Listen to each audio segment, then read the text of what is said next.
I'd like to call this meeting of the Fillmore City Council to order. Let's begin by saying the Pledge of Allegiance. Please join me.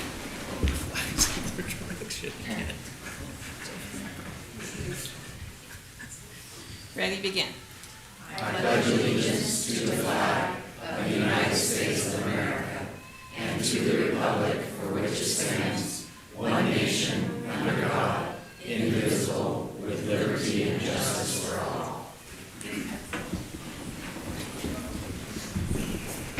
Thank you. May I have a roll call, please? Councilmember Villaseñor. Here. Mayor Pro Tem Gurrola. Here. Mayor Broggie. Here. Councilmember Austin. Here. Councilmember Mendez. Here. Okay, thank you. And I would now like to have an approval of the agenda. I move to approve the agenda. I'll second that. I have a motion and a second. All in favor, please say aye. Aye. Opposed? Hearing none, the agenda is approved. Okay, that takes us into item number 5, public comments, and I do have just, I think, 4 for public comments, and this public comment session is for items that are not on the agenda tonight. So I believe I have 3 that people that want to speak on issues that are under the purview of City Council but not on the agenda. And then I have 1 item from a constituent who wants to speak on an agenda item later. So I will go ahead and start by calling Cindy Diaz-Kelly. And we have 3 minutes to speak. I'm not using the timer here because it never works for me, so I'm timing people with my phone. Oh, nuts. I was going to say free will. Okay. Good evening, Mayor Broggie and council people. My name is Cindy Diaz-Kelly. I'm a past president of the Ventura County Coastal Association of Realtors. We're a professional member organization representing over 2,000 realtors and housing professionals across West Ventura County. As a longtime Fillmore resident, I'm pleased to be with you tonight to launch a new outreach project from our association. To better inform our community and decision makers such as yourselves, we have put together a market update report program to be presented on a quarterly basis at each of the 7 cities in the West Ventura County sphere. We're excited to debut this program here in Fillmore this evening and hope we can provide meaningful insight into the current housing market and the policies that shape it. Our report features in-depth analysis of the California housing crisis, Fillmore-specific demographic data, and current and state local housing statistics for your purview. These reports will evolve over time. For example, we are planning to add year-over-year comparisons and rental market information on the next quarter's report for your benefit. Over time, our goal is to tell the story of a changing Fillmore housing market and equip the consumers and policymakers to make the best decisions possible for housing in our community. To build the most effective reports, we welcome your feedback always. We also encourage the city to make these reports we've provided this evening available to the general public, perhaps via the city website. Our June report shows a very tight housing market across the western part of our county. Fillmore has approximately 4.3 months of supply available, with properties seeing an average of just 3 weeks on market before an offer is accepted and an escrow is opened. The median sales price in Fillmore, taking into account both land as well as residential, is hovering between $750,000 and $1 million, amongst the least affordable in West Ventura County, excuse me. We applaud the city's efforts to increase housing stock, but acknowledge more needs to be done to assure that all Fillmore residents have access to housing they can afford. It is important to recognize the importance of home ownership to the character and stability of communities in its wealth-building capacity for families. We know that communities with higher rates of home ownership have higher property values, can offer a wide range of services and amenities to residents, and offer... That's okay. If you'd like to pause just a moment. Yeah. Okay. That will not be taken out of your 3 minutes. Why, thank you. Go ahead. Well, we Come on now, I'm amongst friends. We know the communities with higher rates of homeownership have higher property values, can offer a wide range of services and amenities to its residents, and often have less crime. We also know that as wages continue to lag, the cost of living and investments are increasingly out of reach. Homeownership is truly the only chance many families, especially in high-cost living areas like Ventura County, actually have at building generational wealth for families into their future. We look forward to working with the city and other stakeholders in the housing market to create a policy environment that creates housing opportunities for everyone in our beloved Fillmore. Together, we can effect real change that impacts people's lives in a meaningful and, more importantly, sustainable way. Thank you. Thank you, Cindy. Thank you, Cindy, and thank you for the handout you provided to all the council members. I appreciate it. Okay, so next public speaker is Siri Mansfield. Hi. Thank you all for your time being here. Appreciate all the work that you do. I'm a part-time troublemaker, apparently, and I want to talk about the fireworks. I've lived in this town since 1991, and I love the fireworks, but I don't love them in June, and I don't like them on Tuesday at 2 a.m. Siri, I hate to interrupt you, but we do have that as an agenda item. Okay. So I don't know if you want to hold off and make your remarks. I'll be happy to wait for it to be an agenda. I'm most surprised that you called me. Or can we go ahead and let her finish speaking? Okay, let's wait for I'll the wait for agenda the- item. So Thank you that so is much. agenda item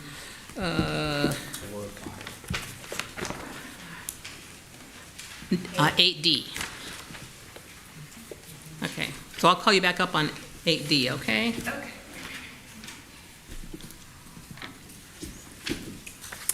Okay, so that leads us to our next public speaker, Rhonda Taylor.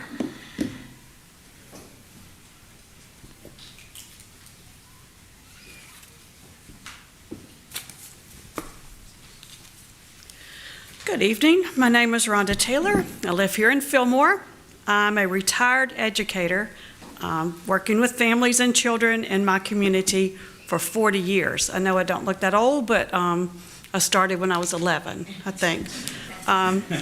Last month, Governor Newsom signed into law Assembly Bill 1955, which prevents educators from informing parents of their child's decision to use a gender identity or gender expression or pronouns that is different than what is on their school record.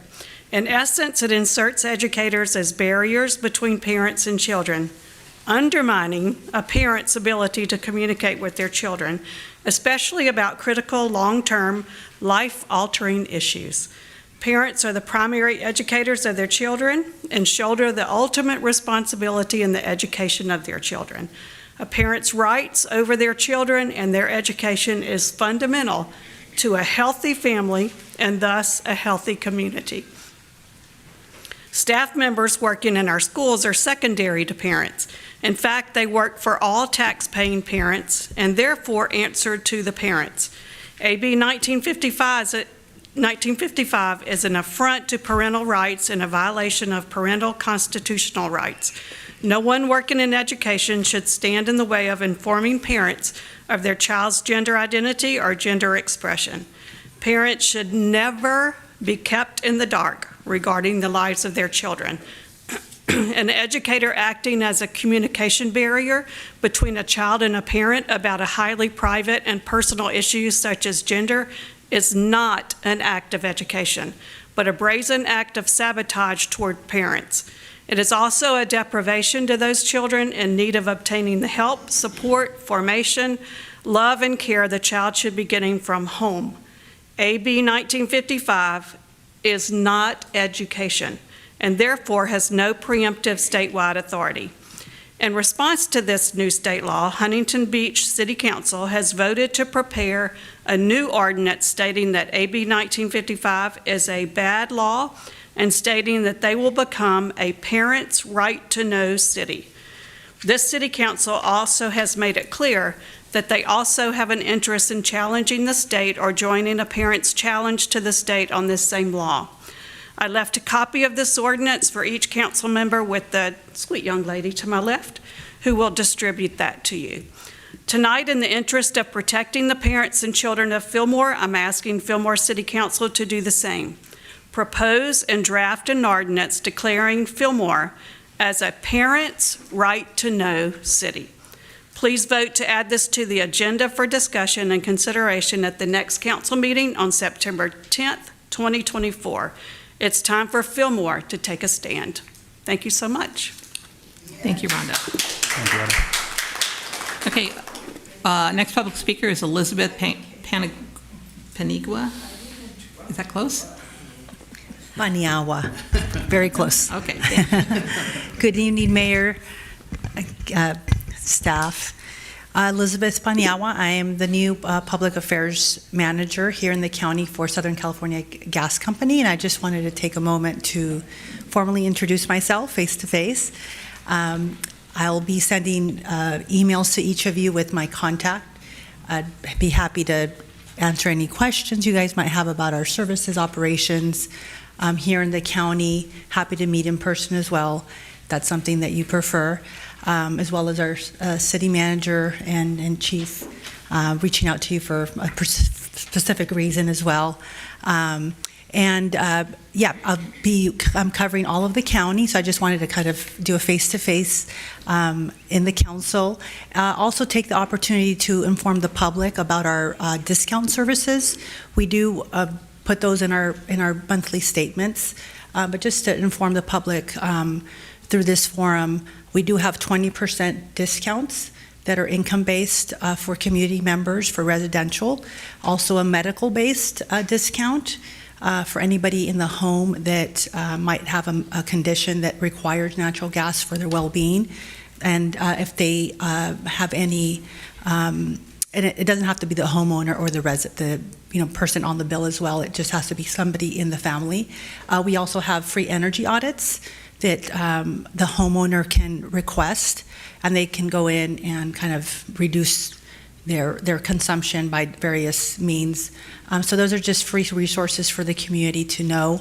If anybody's interested, please just call the free toll-free numbers on your bill, and we do have customer service representatives that speak several languages, including Spanish, of course.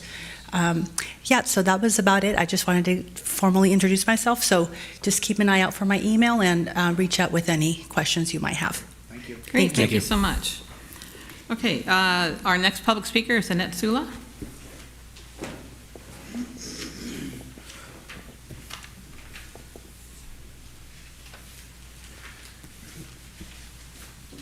Good evening. I decided to get this done a little bit early this year. So these are copies of the Constitution. So we should for each council member. Thank you. Certainly. Because... It's my 8th copy. Yeah, oh, good. Well, pass them out. Bring them around. I come in at this time every year because it is... on September 17th is the signing of the Constitution, and it is the day that we celebrate the Constitution. And okay, I'm going to read this a little bit. To commemorate the September 17th, 1787 signing of the Constitution of the United States, Congress has designated September 17th of each year as Constitution Day and September 17th through the 23rd each year as Constitution Week. In 2004, Public Law Number 108-447, Section 1111 was passed requiring the following. Each educational institution that receives federal funds for a fiscal year shall hold an educational program on the United States Constitution on September 17th of such year for the students served by the educational institution. Each federal agency or department shall provide educational and training material concerning the United States Constitution to each employee on September 17th of each year.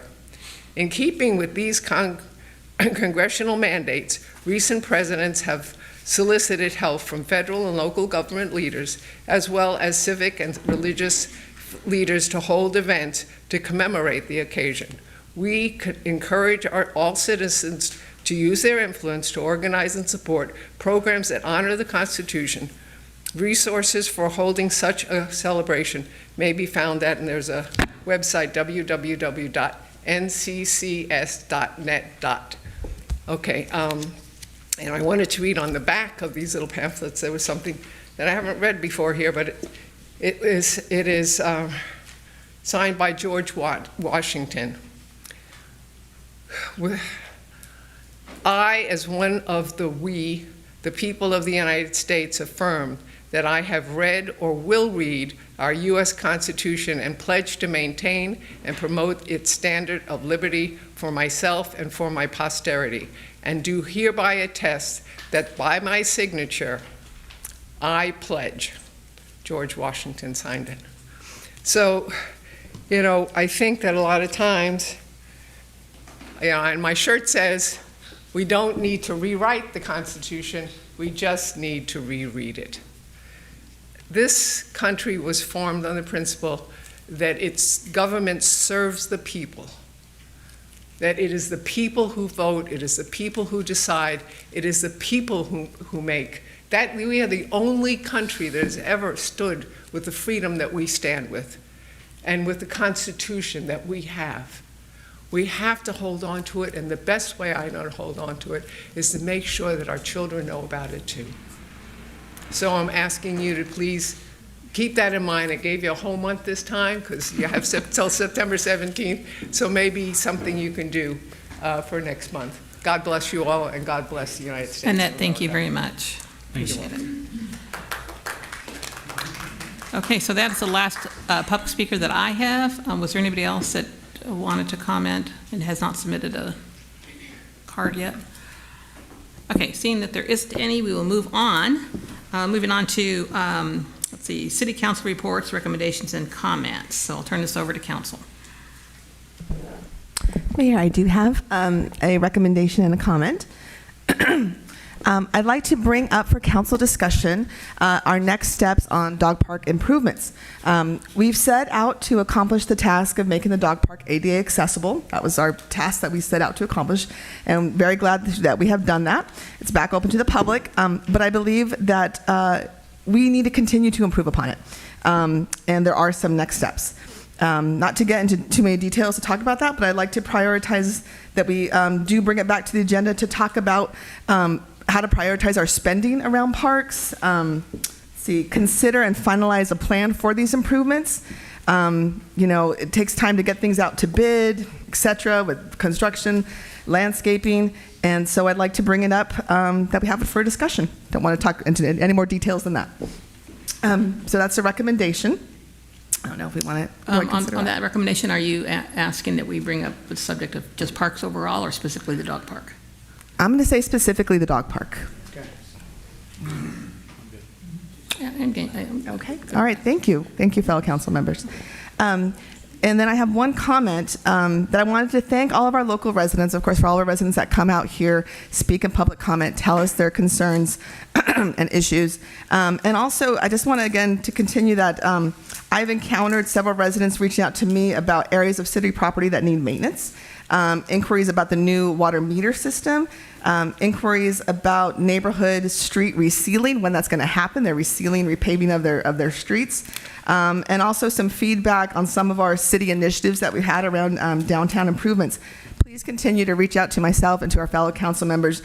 We are the bridge to the city, and I hope that you do see that we are listening and we are, relaying it and working with the city to answer those. So that's it. That's my comments. Thank you. Thank you very much, Christina. Anyone else from council?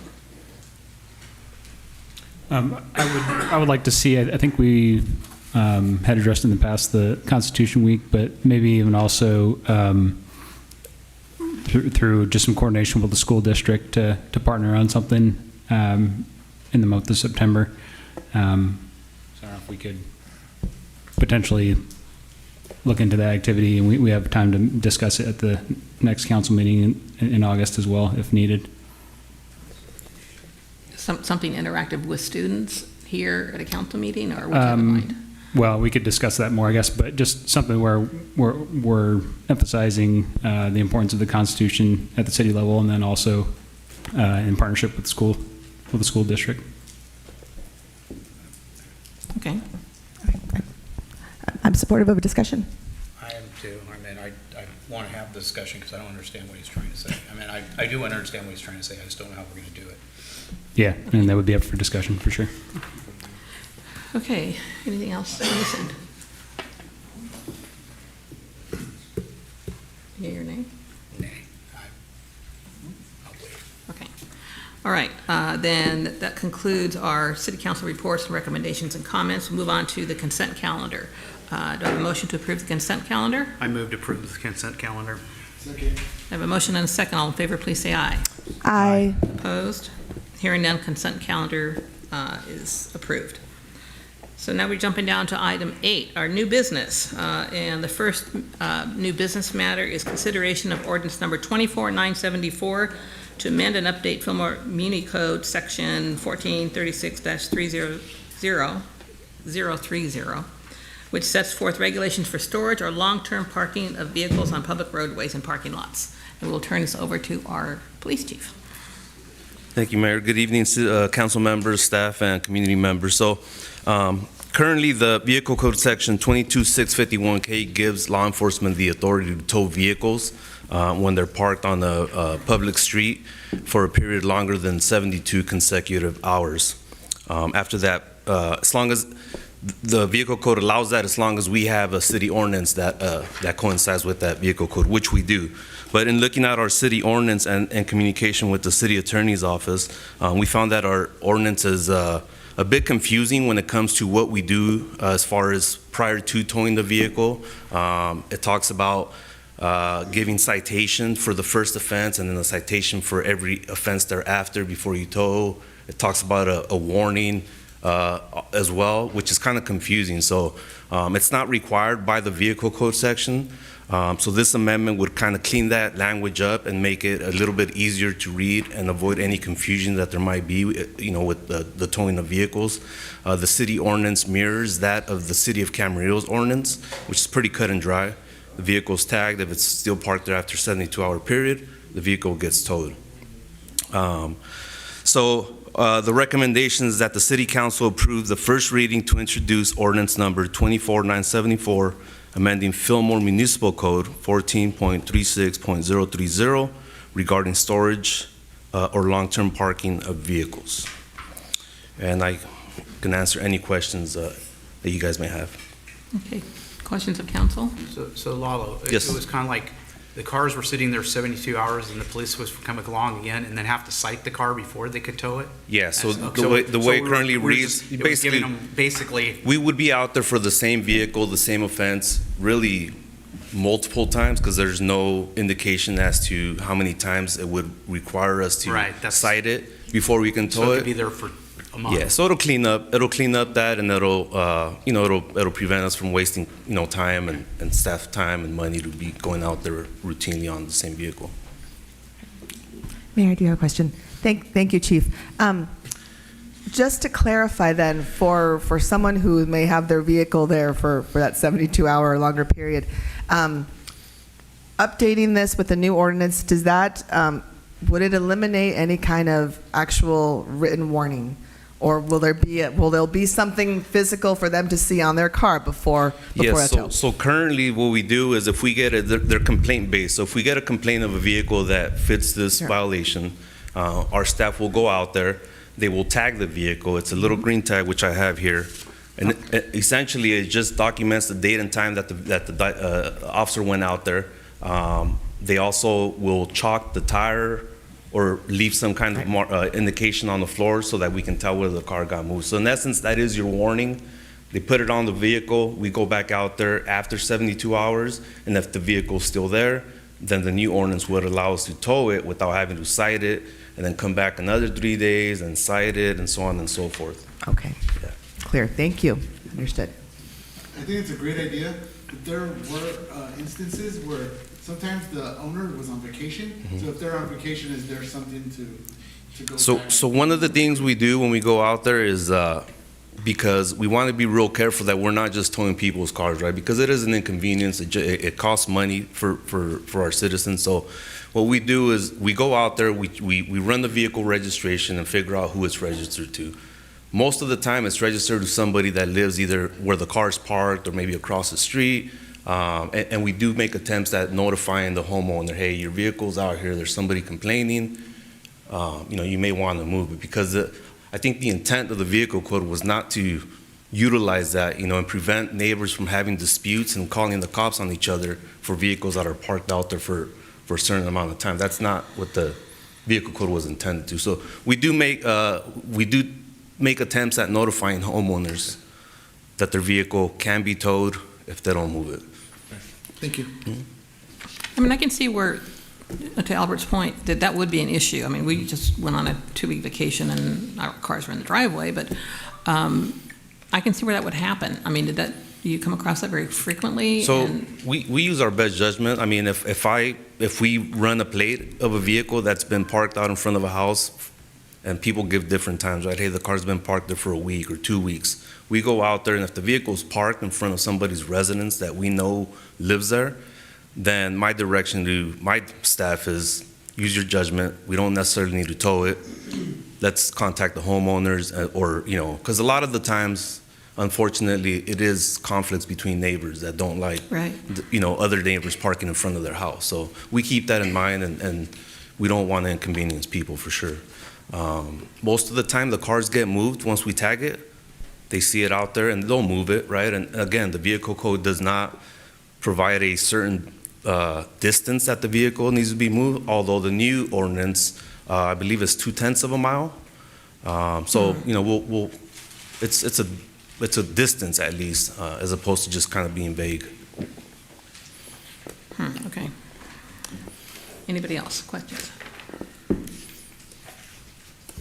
Okay, then this was our first reading.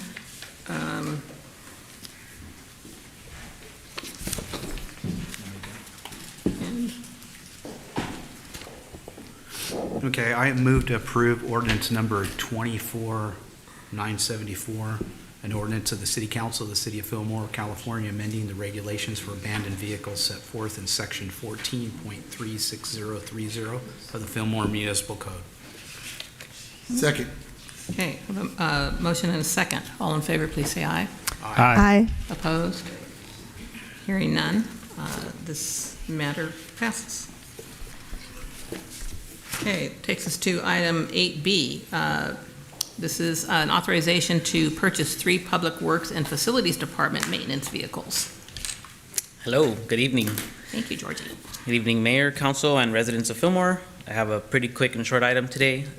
This item was budgeted for this fiscal year. Several of our vehicles in our fleet currently are 15 to 20 years old. That, in consideration with our increase in staff for both facilities and public works, has led to the need to purchase 3 vehicles. So we did receive 3 bids from 3 different dealerships, and we recommend you go with the lowest bid, which is from Bunn Chevrolet here in Fillmore. Okay. Have any questions? I do have a question. Thank you, Georgie. I was wondering if you could name the where in the budget it's coming from. I know we have the account number, but Yeah, I believe that account line is water distribution. Water. Yeah. Okay, out of water fund. Okay, Thank you. Yeah, any more other questions? No. Just a comment. I do have one question, just because I know one of our vehicles was in an accident, I think earlier this year or something, and I know that's part of what we budgeted for. I was just curious if staff has information about whether that insurance has covered that yet. I think that was where we were at the time. Good evening. Yes, we processed the insurance claim and we did receive money back. I just received the check last week. Okay. So. Great. Thank you. Thank you. Anything else? Just a quick comment.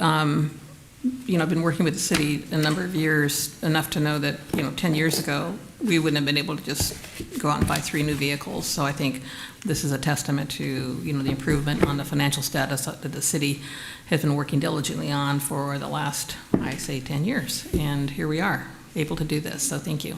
Thank you.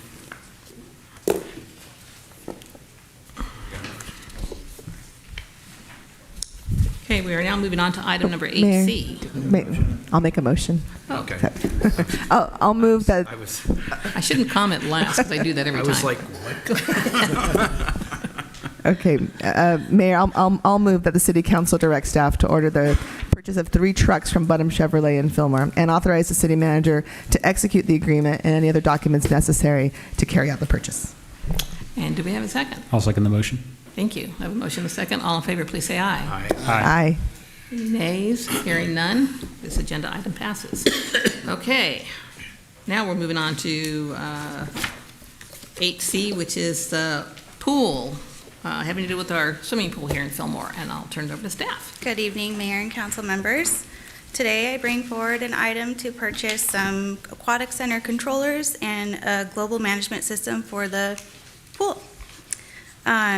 So the current mechanical and chemical control systems are outdated, leading to inefficiencies, increased maintenance costs, and potential safety risks. The controllers will automate and optimize the operation of pumps, filters, and heating systems, and it will enhance energy efficiency and reduce wear and tear on the equipment and ensure consistent water quality. It will also continuously monitor and adjust the level of chlorine and pH, and it'll maintain safe and healthy water conditions. The pool management system will integrate both controllers, and it'll provide centralized interface for monitoring and controlling all aspects of the pool's operation. The system will allow for remote access, real-time alerts, and comprehensive reporting, which will provide proactive maintenance and quicker response to any issues that come up. So my recommendation is to approve the purchase of the BEX controllers and a management system for the aquatics facility and approve an appropriation from the general fund reserves to cover the cost of this controllers. Do you have any questions? Questions from council for staff?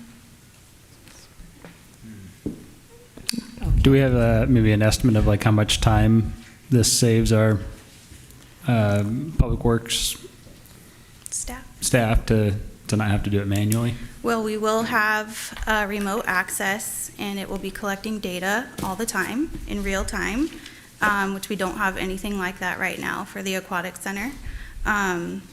It will monitor our pH levels and our chlorine levels, which have been an issue in the past. And it will definitely save time with us going back and forth, and double checking and triple checking, and we'll have to do our daily manual check every day, but we won't have to monitor it manually like we are now. Throughout the day? Yeah. Right. Okay, great. Great. Okay, thank you. Mayor. Oh, I'm sorry. I didn't have any questions, just a comment.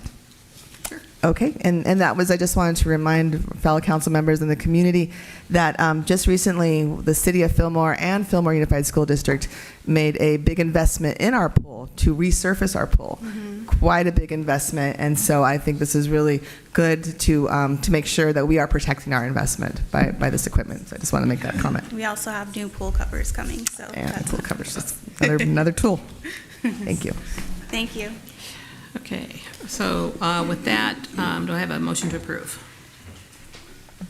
I'll move to approve that the purchase of a mechanical room controller, chemical controller, and management system for the aquatics facility, and approve the appropriation of $57,765.78 from general fund reserves.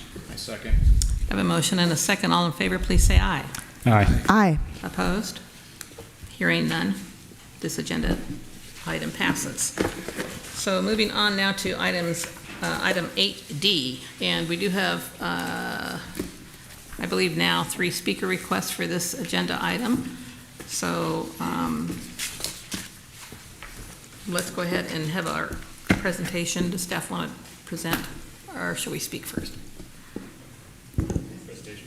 Oh, it's yours. Yeah. I'll take it. And Tiffany will back me up, and so will the police chief. Tonight, staff recommending that the City Council receive a presentation on illegal fireworks activity, enforcement efforts, and penalties, and provide feedback and direction moving forward. As typical, especially here in Fillmore, the month leading up to July 4th, fireworks tend to go off a little bit early, especially in the evenings, and then they really go off quite well on July 4th, as people have told us before, like a war zone. And doing the research for other cities around California, our general area, that seems to be a common theme in most of the communities at this point in time. Unfortunately, the illegal fireworks include skyrockets, bottle rockets, Roman candles, aerial shells, firecrackers, and other types of fireworks that explode, go into the air, or move on the ground in an uncontrolled manner. Illegal fireworks do not carry the safe and sane seal of the state of California Fire Marshal. There are over 300 cities currently in the state of California that do sell safe and sane fireworks. And those are approved by the state fire marshal. And here in Fillmore, those should really will be discharged within 15 feet of your house, not in the public park, but in your neighborhood, on your streets. Again, as I mentioned earlier, unfortunately, each year, July 4th, this topic does come up. There are a lot of concerns from the community, from the illegal fireworks going off, with the impacts on seniors, impacts on military veterans, potential PTSD, with children, and also with their pets and animals. It does impact people's quality of lives. I've even notified this here a couple individuals who are actually going out of town to get away from the noise for their pets, which that should not be happening in communities. Our police department is actively out there trying to identify individuals who are setting off illegal fireworks. Our fire department works them as well. We catch them, we give them citations to move forward. Unfortunately, the police are overwhelmed, as most of the community knows, with fireworks going off at all hours of the night. You'll hear them at 3 a.m., 10 o'clock. After a Dodgers win, you hear them every once in a while as well. I'm not too sure why they keep them along their fireworks that long in a city. Our deputies are busy that night and dealing with routine calls for service. Typically, they involve domestic violence situations, party disturbances, fights. They've actually had to go to calls where subjects are attacking fellow officers and our fire personnel who are trying to shut down illegal fireworks operations in town. The enforcement efforts this past year, we do have a Fillmore fireworks hotline. We received 16 messages were left on the hotline. 4 of those calls were from a single resident.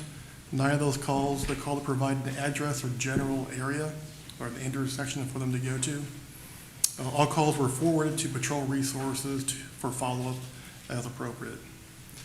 Fillmore fireworks citations and arrests June 27th through July 5th. There were 6 arrests. We had 2 administrative citations, and of the 8 total cites and arrests, 5 were observed by patrolling deputies and 2 were related to calls for service. In addition, the penalties are $1,000 per violation and may include up to 1 year in jail. Preparing for next July 4th, 2025, staff is recommending the following and have City Council give some consideration to. One, staff is starting to reach out to other jurisdictions who use drones to issue citations for illegal fireworks, and we'll bring back a recommendation for City Council consideration. Our police chief has spoken to the City of Ventura this past week. I will have him come up and give a quick discussion on that. Number 2 is enhancing community outreach, starting at the beginning of June, using direct mailings, leafletting certain neighborhoods that we know have a high propensity to have a fireworks shut off, increasing social media regarding the applicable laws and possible fines and punishments. It is hoped that the increased messaging could result in a decreased level of illegal fireworks activity. And finally, City Council review and increase administrative penalties for citations issued for illegal fireworks. State laws do allow the city to increase fines on illegal fireworks by weight of the number of fireworks seized. So the police would confiscate it, weigh it, and there'd be a fine attributed to the weight of the fireworks. Let's report there was no fiscal impact. It does meet City Council's goals of public safety and community engagement and communication. our police chief right now to talk a little bit what he has found out regarding the drone issue with the city of Ventura, and then I'll turn it back over to city council. Thank you. Thank you, Dave. So one of the things that we wanted to do is reach out to neighboring agencies, because I know a couple of them, Oxnard and Ventura, were using drones to try to address the illegal fireworks that were going on in their city. So I reached out to a commander with the Ventura Police Department, and they initiated for the first time a pilot program to utilize drones that are already within their fleet of drones for the department for law enforcement purposes. So what they did, or at least what their plan was to deploy 2 drones on 4th of July from 7 o'clock to about 1 in the morning. One of them drones had mechanical issues, so they were only able to fly one of those drones. They had some visibility issues, only because on the west end of the city, because of the beach, which is kind of normal for them.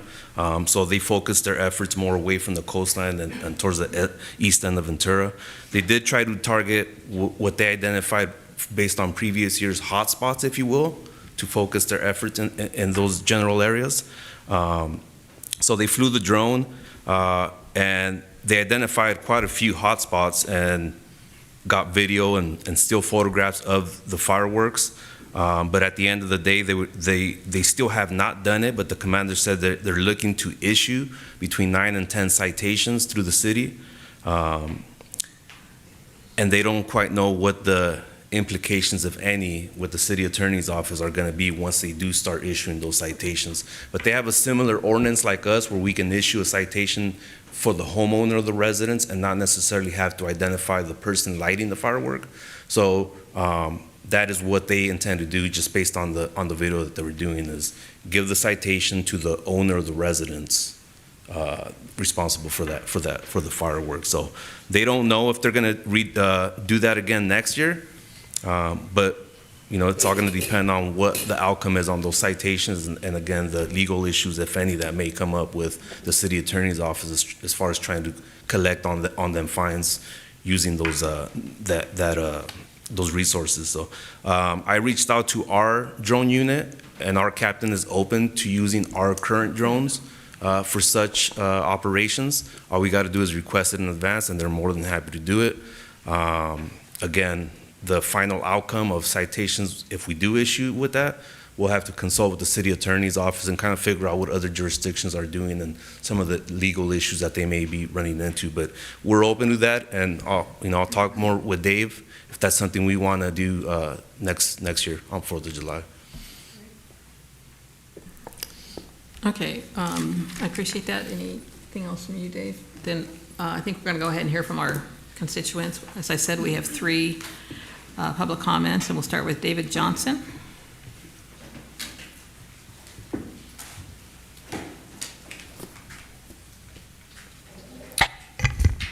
Yes, excuse me, I'm David Johnson. I live at 257 River Street, which is in the heart of World War III during fireworks time.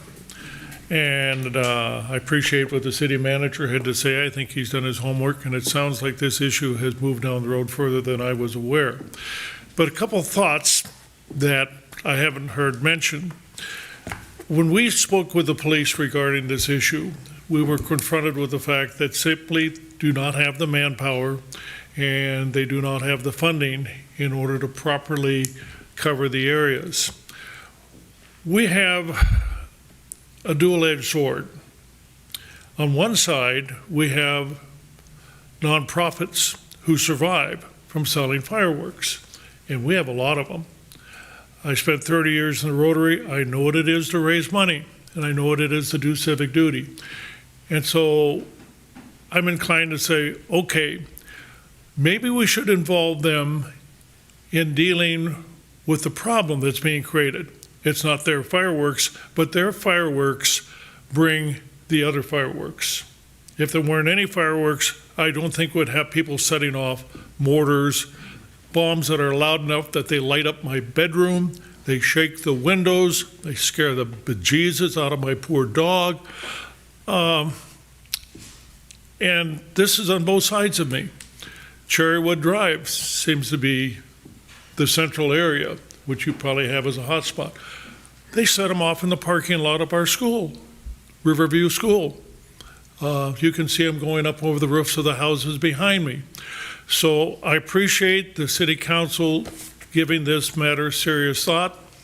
Believe me, I probably represent a lot of homeowners in our area who are very thankful that this issue is now before the City Council, and we appreciate whatever you can do to mitigate this. Thank you very much.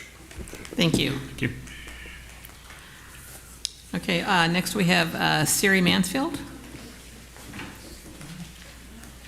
Thank you all again Aren't for you your going to start time. with your first part of your line? Oh, part-time troublemaker, long-time resident. I'm glad to hear the statistics. I specifically requested that. I believe it should be on the website. The phone number was not on the website. I did reach out to not only the sheriff's department, but the sheriff himself and Kathy Long's office and let them know they are both elected officials, and I don't think we're going to solve this overnight, but we can certainly do things like remind people that it's not neighborly to shoot their fireworks off after 10 p.m. in the month of June or the month of August. You're not going to catch people on the 4th of July with your drones, but you can definitely identify who's going to be in trouble come July by their activity in June and August with your drones, because people are still being impacted in August by the fireworks. And we should be able to see the data year over year, because it's fantastic to hear that there were arrests and some citations issued, but that's a really small amount in comparison to how much fireworks are going off all of June, all of July, and still into August. And I appreciate everybody coming out and speaking on it and not just acting like, oh, it's a problem that we can't solve. We slow down the traffic by having a fake cop car out on the street, you know. If we could just say, hey neighbor, 4th of July is really special, the fireworks are really special, but they're special on the 4th of July, not in the month of June and not after 10. And it costs all of us, because the police have to run around, the shelters get full of animals, everybody gets on edge. I know which neighbor 2 streets over from me is having a party on Saturday night, that there's going to be probably fireworks that night. I'm thankful if it ends at 10 p.m., but I'm mad at 2 a.m. on a Tuesday when I wake up in the middle of the night to a sound of a huge firework. And I think we should be encouraging each other to bring that out and say, I don't know exactly where that happened, but it's over off of C Street. And maybe you have the drone. Just look around or see how many times you get a call and narrow it down. You're not going to solve it. You've got more important things to do. Siri, we have another 30 seconds. Sure. Thank you. But not being to fix all of it doesn't mean that we can just sweep it aside and not try to make some kind of change, because it should still be special, and I'd hate for us to lose all of it because we didn't fix some of it. Thank you for your time. Thank you. And then our last public speaker on this matter is Brandy Hollis.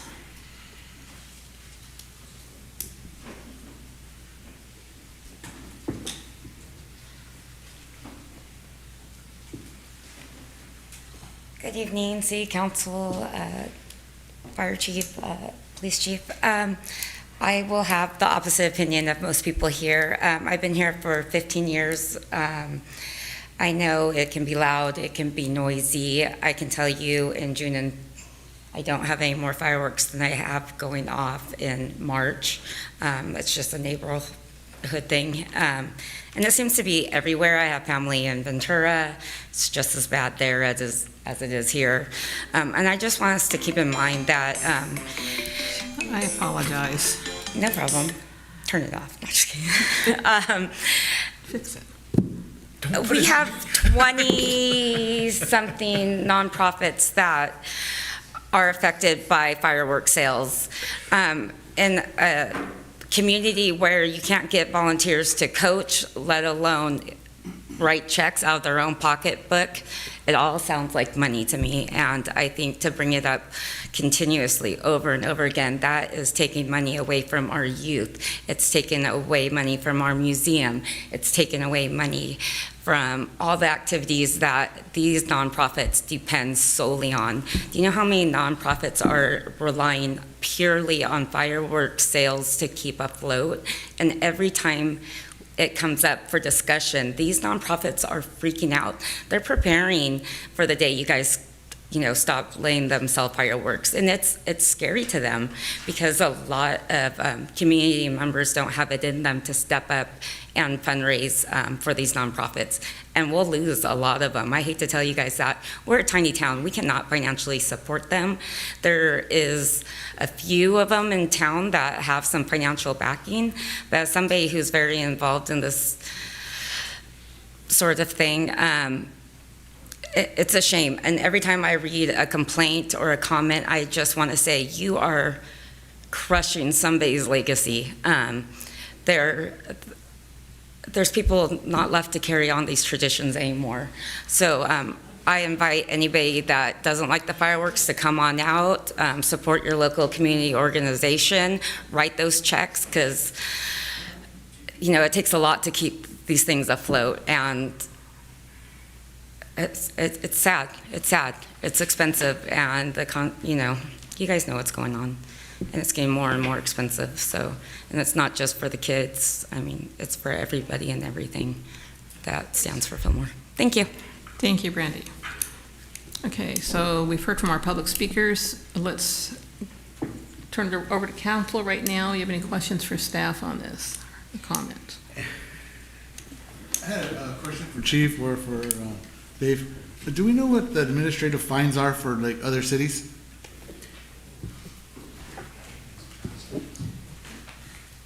I spoke to the chief from Ventura PD today, and I believe theirs are also $1,000 like ours.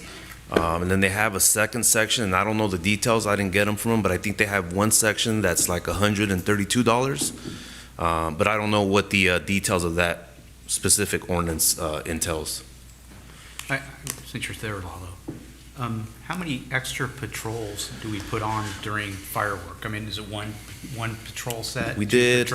No, three? we did this year. We did three two-man units on the 3rd of July for the fireworks display, and then we did the same for the 4th of July.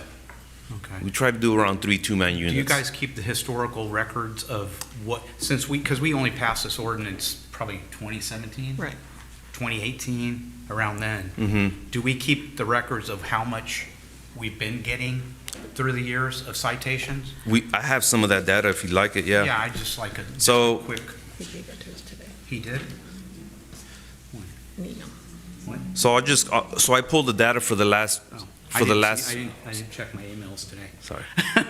I pulled the data at Dave's request for the last 5 years, so for 2020, 21, 22, 23, and then this past year, 24. I apologize. No worries. I didn't check my email today. No, I can go over that. That's not a problem. So in 2020, we had 21 citations. 2021, we had 25 citations.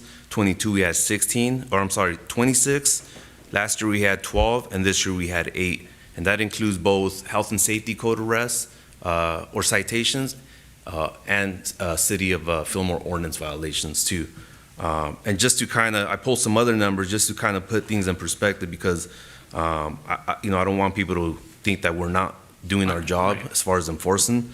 But in the same years, Fillmore had, the ones I just mentioned, we had 92 citations or arrests. And the same time frame for all the other sheriff jurisdictions, they had 81. So we're active out there. We're trying to do as many as we can, given calls for service and things like that. So Now, one other question: if we were to implement drones, would those have to be a patrol officer that's flying the drone, or could it be somebody who just flies a drone and then reports to the police officer, so and he could go? So there's certain requirements for the drones. We have pilots that have pilots licenses to fly the drones within our agency, and they have to have a spotter. So it's got to be a licensed drone operator, which we have a handful throughout the entire agency, and then they got to have a spotter. And how many drones do we have at this time? 2, 3? No, we got a lot more than that, yeah. Okay. We're pretty Oh, you're fortunate. We talking got the whole Ventura I'm talking County. about the whole agency. We have quite a bit of drones. So there are limitations just like anything else. I mean, the drones got to be line of sight from the pilot. They got, I think it's a 400 feet limit, and it's just got to be I safe. remember one year that it was very, very forgetting. I remember we had drones up in the air. Mm-hmm. 'Cause I remember them coming down Foothill. They were coming down Foothill, and they were checking us out on Foothill, and then they were going, I mean, it was sheriff's drones. Yeah, I wasn't involved in that, but I know yeah, you- I I wouldn't know you doubt weren't. it. It was- But we have the drones. I mean, we have the capability. We can always do it just like Ventura, if staff would like, or the council would like, is do a pilot program when the time comes and see how that works out for us. And this is the thing Dave brought up, maybe he can address the weight of the fireworks. I meant trying to get fines, or, I meant, how's that work? There is another option where you can have fines for illegal fireworks based on the weight of the illegal fireworks collected. So the sheriffs would literally weigh the fireworks, and depending on the volume of weight, there is a sliding scale for what the fine would be. What's the max we could cite just under, because I think Is it $1,000 is $25,000? nothing. So- I mean, I'm saying if we do it $10,000, people are gonna go, I don't wanna be shooting off fireworks and get caught. For general law city, that's generally the most we can charge for admin sites, what we currently charge, but there is a special provision in the health and safety code that allows you to do fireworks, the illegal fireworks by weight. And I think, Dave, do you remember, was it 25,000? But I mean, that's like 50 pounds or something, like it's a lot of fireworks. Because I think we need to beef up the teeth on our ordinance. Sure. Yeah, one thing, typically go back and look at what the numbers would be from a fine standpoint, and we can bring that back to you for your consideration to implement that, and also Okay. have the administrative. 'Cause I think if someone's only gonna have you get, let's say, 5 bottle rockets, it'll only be $25, you get automatic. Minimum fine should be $1,000, then go up from there. Hopefully we can do that with the weight. Yeah. And take a look at that, Tiffany, you and I, we'll look at that, bring it back. I was just blabbing. Yeah, I think one of the most important aspects of what we're considering here is the third recommendation, which we just discussed about the fines associated, because I think when those fines were originally established,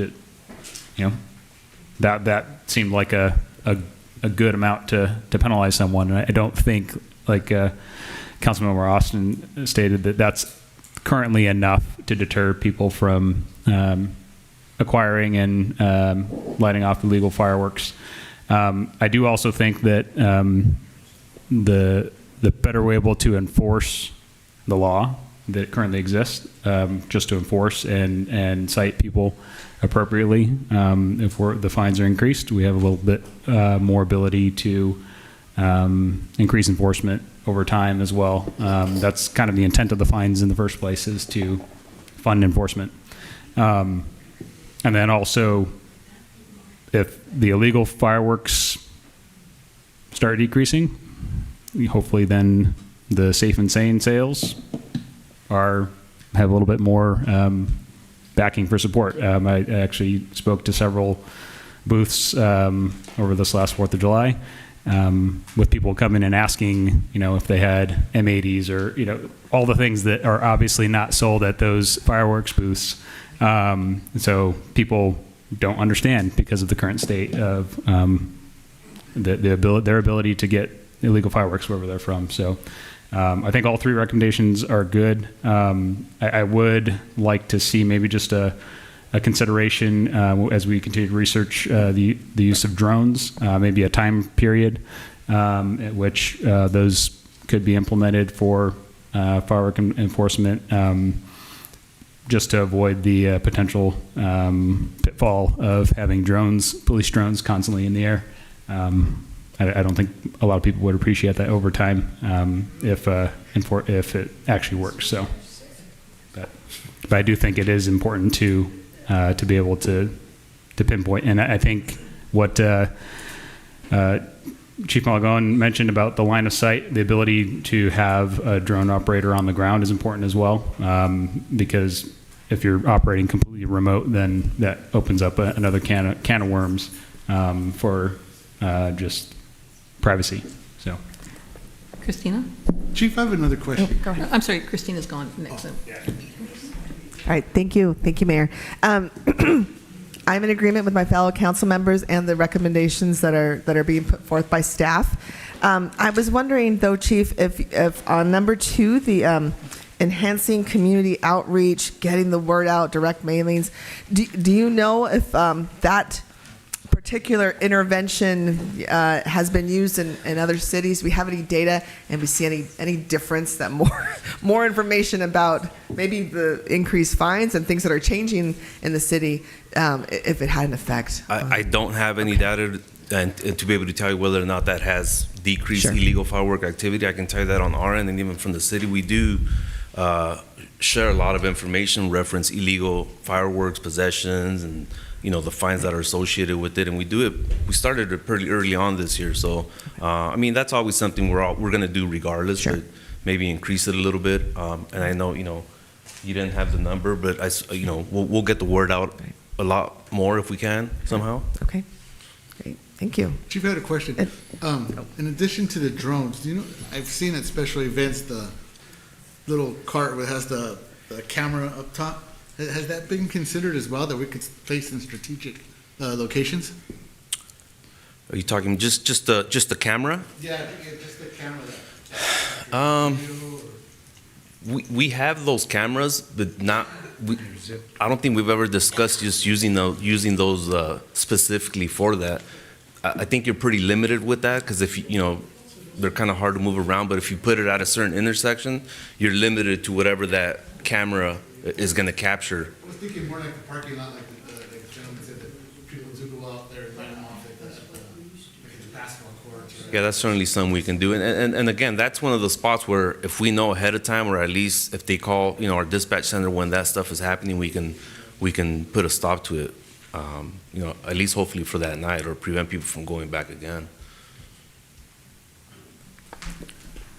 I just had another recommendation, Mayor, and that is, I know in our report we have the wording of leafletting certain neighborhoods, but I think we need to get the information out to all neighborhoods. I think I was surprised this last 4th of July to see the illegal fireworks coming from not just 1 or 2 neighborhoods that we would expect it, but from actually other parts of town. So I would say a leaflet or whatever the outreach is going to be across the city. Thank you.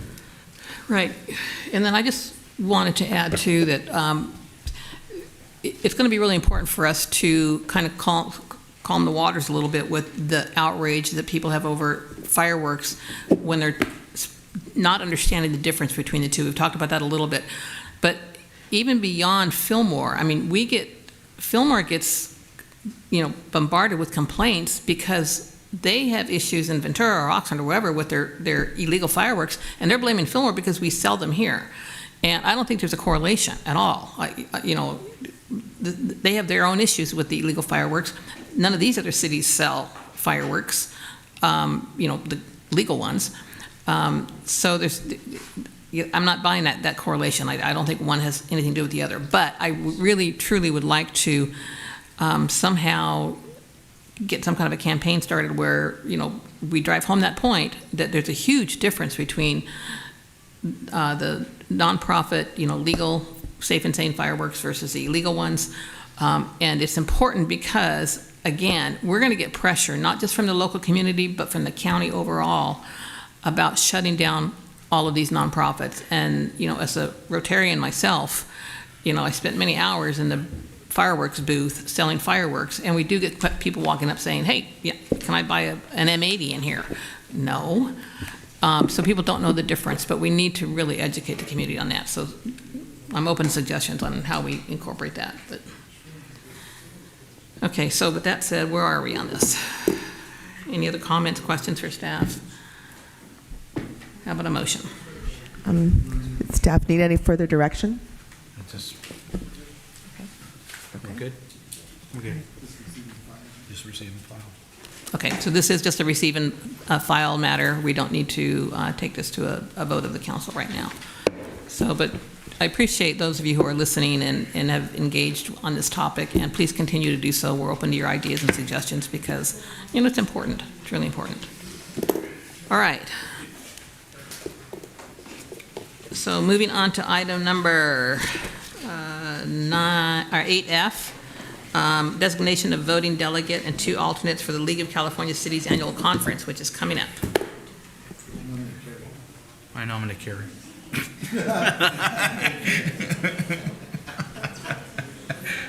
It's a conflict of interest, right? Who's doing this? Oh. Hello, Mayor. Conflict of interest code, missed one. Conflict of interest. We still got to do conflict of interest. Wait, I'm sorry.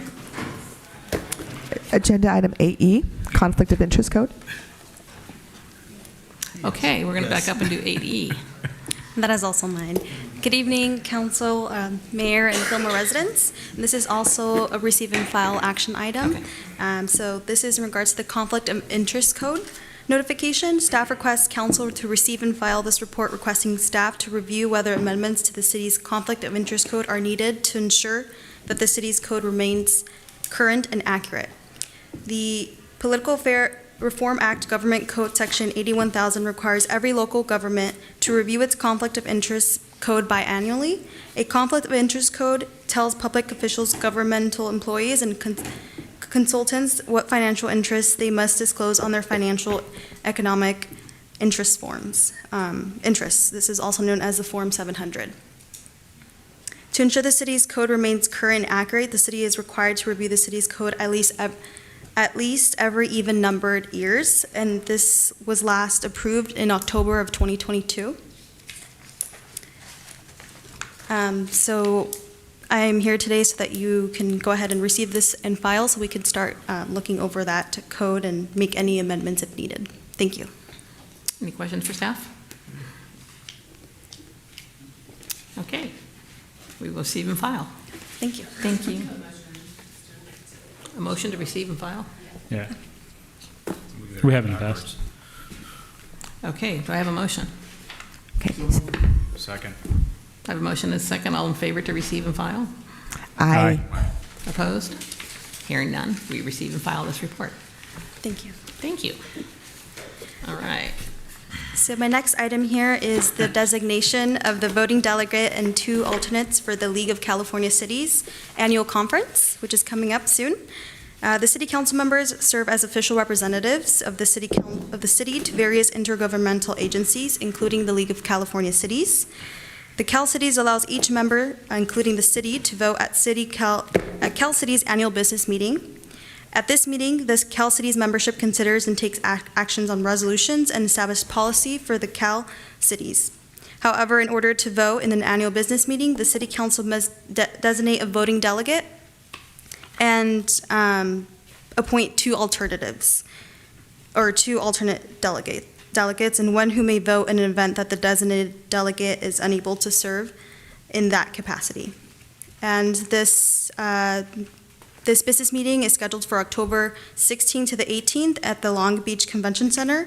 Attached to this report is more information regarding the annual conference as well as a preliminary conference schedule. Thank you. Okay. Staff, council. Oh, I will be in attendance at the meeting, so I'm glad to be the delegate. I'll offer that up unless someone else wants to be. I have no problem with that. That's, Okay. so do we need an alternate? You're going to be there anyway. Yeah. Happy to be the first, the primary or alternate. So do we have to have an alternate? In case she wouldn't be able to make it. In case you can't make it, Carrie always makes it. Okay, I will be the alternate. Okay. We don't need 2 alternates, though. Okay.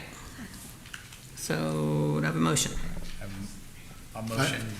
Go ahead. I move that Councilmember Cristina Villaseñor is our alternate, our primary voting delegate, and that Mayor Carrie Broggie is our alternate. I second. All in favor, say aye. Aye. Opposed? Great, thank you. Moving on to item 8G, am I correct? This is the adoption of Resolution 244020, authorizing the filing of a claim for fiscal year 2024-25 Transportation Development Act funds and local transportation funds, Article 8 claim. Good evening, Mayor and City Council. My name is Amber Timbe. I'm the accounting supervisor. Tonight I'm presenting item 8G. Staff recommends that the City Council adopt the attached Resolution 24-4020, authorizing the city manager or his designee to sign and file a claim with the Ventura County Transportation Commission for the allocation to the city of $828,902 of Transportation Development Act funds for fiscal year 2024-25. The SB 325, known as the Transportation Development Act, or the TDA of 1971, provides funding for transit and non-transit related purposes that comply with regional transportation plans. The local transportation fund portion of the act is financed from a quarter cent per dollar of the general sales tax collected statewide. The funds are allocated to each county, including Ventura County. A portion of the funds are passed through to Ventura County cities for transit and street maintenance activities, and funds are administered by the Southern California Association of Governments through the Ventura County Transportation Commission, or the VCTC. The estimated sales tax revenues for TDA funds are determined by VCTC. The attached VCTC letter shows that the funding allocated to the City of Fillmore for fiscal year 2024-25 TDA local transportation funds is $828,902. The VCTC Valley Express contribution invoice for fiscal year 24-25 gross amount is $582,266, with a fiscal year 22-23 member agency carryover of $9,254.55, reducing the current year local contribution to $573,011.45. Staff proposes that the city use $573,011.45 of these funds for transit operator costs.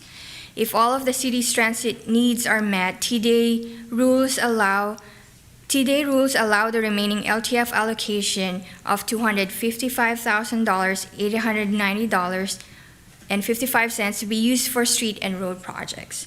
Staff recommends that the City Council determine that the city's transit needs are met and allocate the remaining LTF to street and road projects. Adoption of Resolution 24-4020 will result in city's receipt of revenues of $255,890.55 for streets and roads, and the $573,011.45 for transit operator costs, impacting funds 204 and 210 respectively. This item meets the City Council's goals in the areas of fiscal management, that we are good stewards of the public tax dollars by ensuring the long-term financial stability of the City of Fillmore government. That concludes my presentation, and I'm here to answer your questions. Questions from council?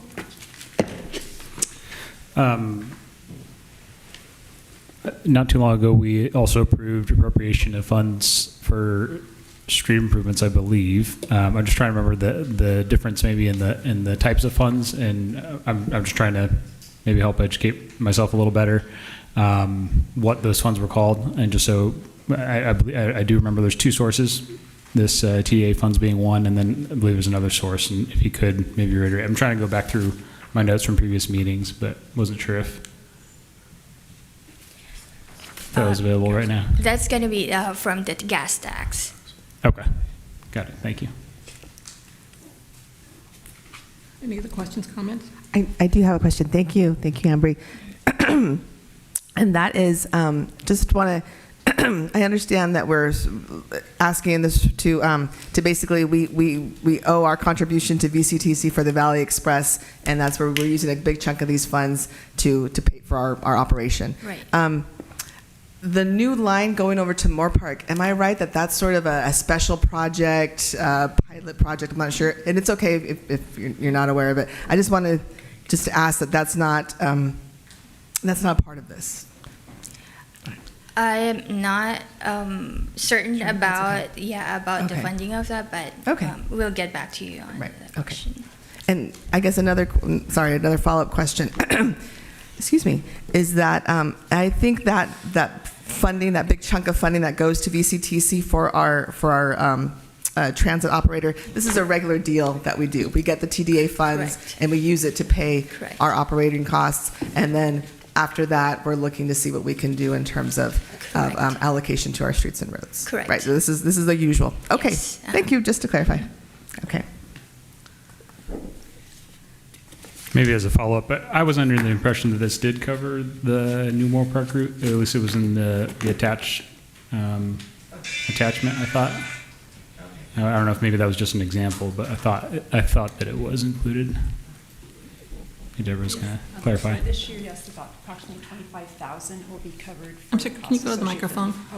About approximately 25,000 should be covering from this fund to cover the new route.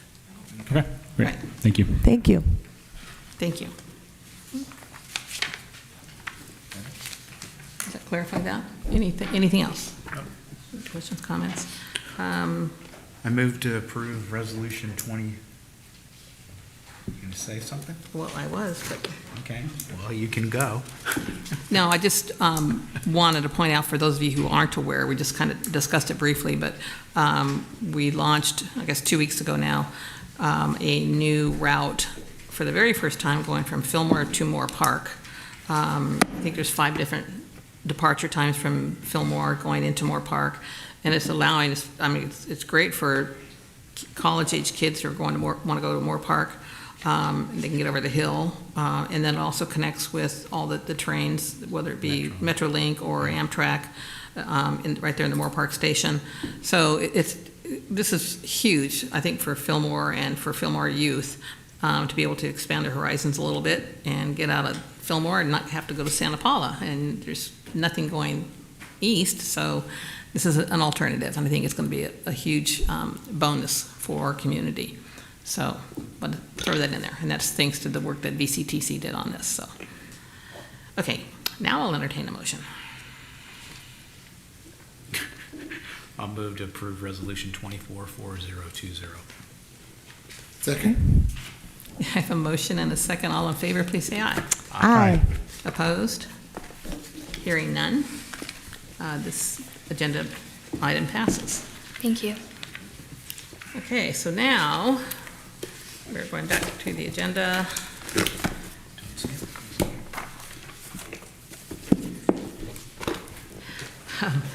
Item number 9, the committee, commission, and board reports. And this is an opportunity for council members to share any committee meetings that they've attended since our last council meeting. Anything they want to share?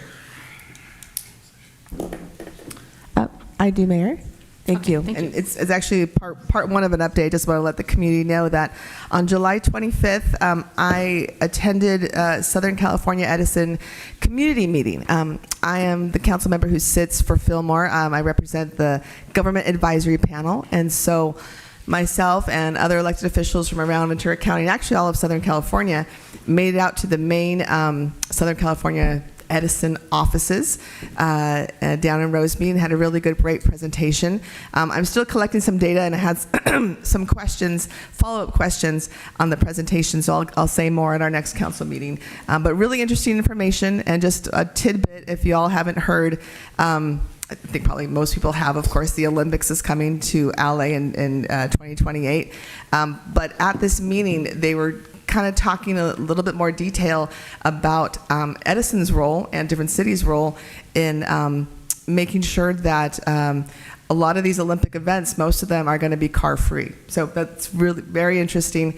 And a lot of the meeting also talked more locally about having, preventing the power safety, power shutoffs. And so I'll get some more detail on that, but I'm just doing a little bit of research. So just want to give an FYI. Great, thank you. Thank you. Anybody else? No. Okay, then we are going to go to item number 10, the city manager's report. We won't skip it. A couple quick updates. The shade structures at Two Rivers Park, we'll be starting that project here next week. They'll start the stage, and then hopefully they have about 35, 45 days per the contract to have it all taken care of. So that's starting out there. They also, just reiterating what the mayor mentioned earlier about the Fillmore to Moore Park line that takes you to the Moore Park Metrolink station, also takes you to Moore Park Marketplace. We do some shopping over there. However, we prefer you to spend your dollars here in Fillmore and not Moore Park. And feel free to go to the Moore Park College, and it's the other third stop over there that it goes to. It's $1.50, I think, a ride as well. And a round trip to get over there for a total of 1 hour. We added all the different stops. So we're looking forward to having that get going. And they're supposed to have a media blitz coming out here towards the end of August as well. Youth basketball, we are just started signups. Looking for coaches and players. Registration opened up August 1st. The last day of registration will be September 30th. Now, the registration fee is $100 per player. We're also taking applications for gym managers and for referees. If you have never coached basketball, that is fine. We encourage you to come out here. We're going to be putting together a coach's manual. We're also going to put together some video highlights or some tapes to encourage new coaches what they should be teaching the children. The number one most important thing about this program is for the children to have fun. There are no college coaches going to these games. There are no high school coaches going to the games recruiting your 6th grader, 7th grader, 8th grader. So please enjoy the ball game out there. And this year, last year we did a trial program. It's called the Fillmore Legends. And this year we're actually going to be having a full season. It's called the Fillmore Legends. It's an adaptive basketball league. It is designed to support athletes seeking extra assistance to engage in sports. It allows participants to progress at their own pace and develop as individual players according to their unique needs. We just last year, at the last minute, got a request. We put it together real quick. We had a local vendor provide uniforms to the children. We also took a number of, I think it was 4 players to a Cal Lutheran basketball games, met several players, got some paraphernalia, or swag as I like to call it for the kids' world, basketballs and jerseys from some of the players, and met them. So it was a very good time. Looking forward to getting that league started this year. And for any questions for either league, please contact 805-524-3701 and ask for extension 713. And that's all I have for tonight. Okay, well, thank you. Okay, well, we are now, council's going to take a recess and go into closed session. We have closed session on to consider negotiations and to give direction to negotiators regarding certain real property. And then we also have a second matter, conduct closed session pursuant to government code sections because there's a significant exposure to litigation in one case. So these 2 matters, we will come back and then adjourn the meeting at the conclusion of our closed session. Thank you. Thank you all for being here this evening.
Okay, we are reconvening the city council meeting. We've just finished with our closed session, and I just want to report out that we did discuss the homeless situation in the community, and a lot of you are already aware of this, but the county has asked us all to work together. The county's going to spearhead the homeless situation so that all the cities are working, and the county, working with the county overall.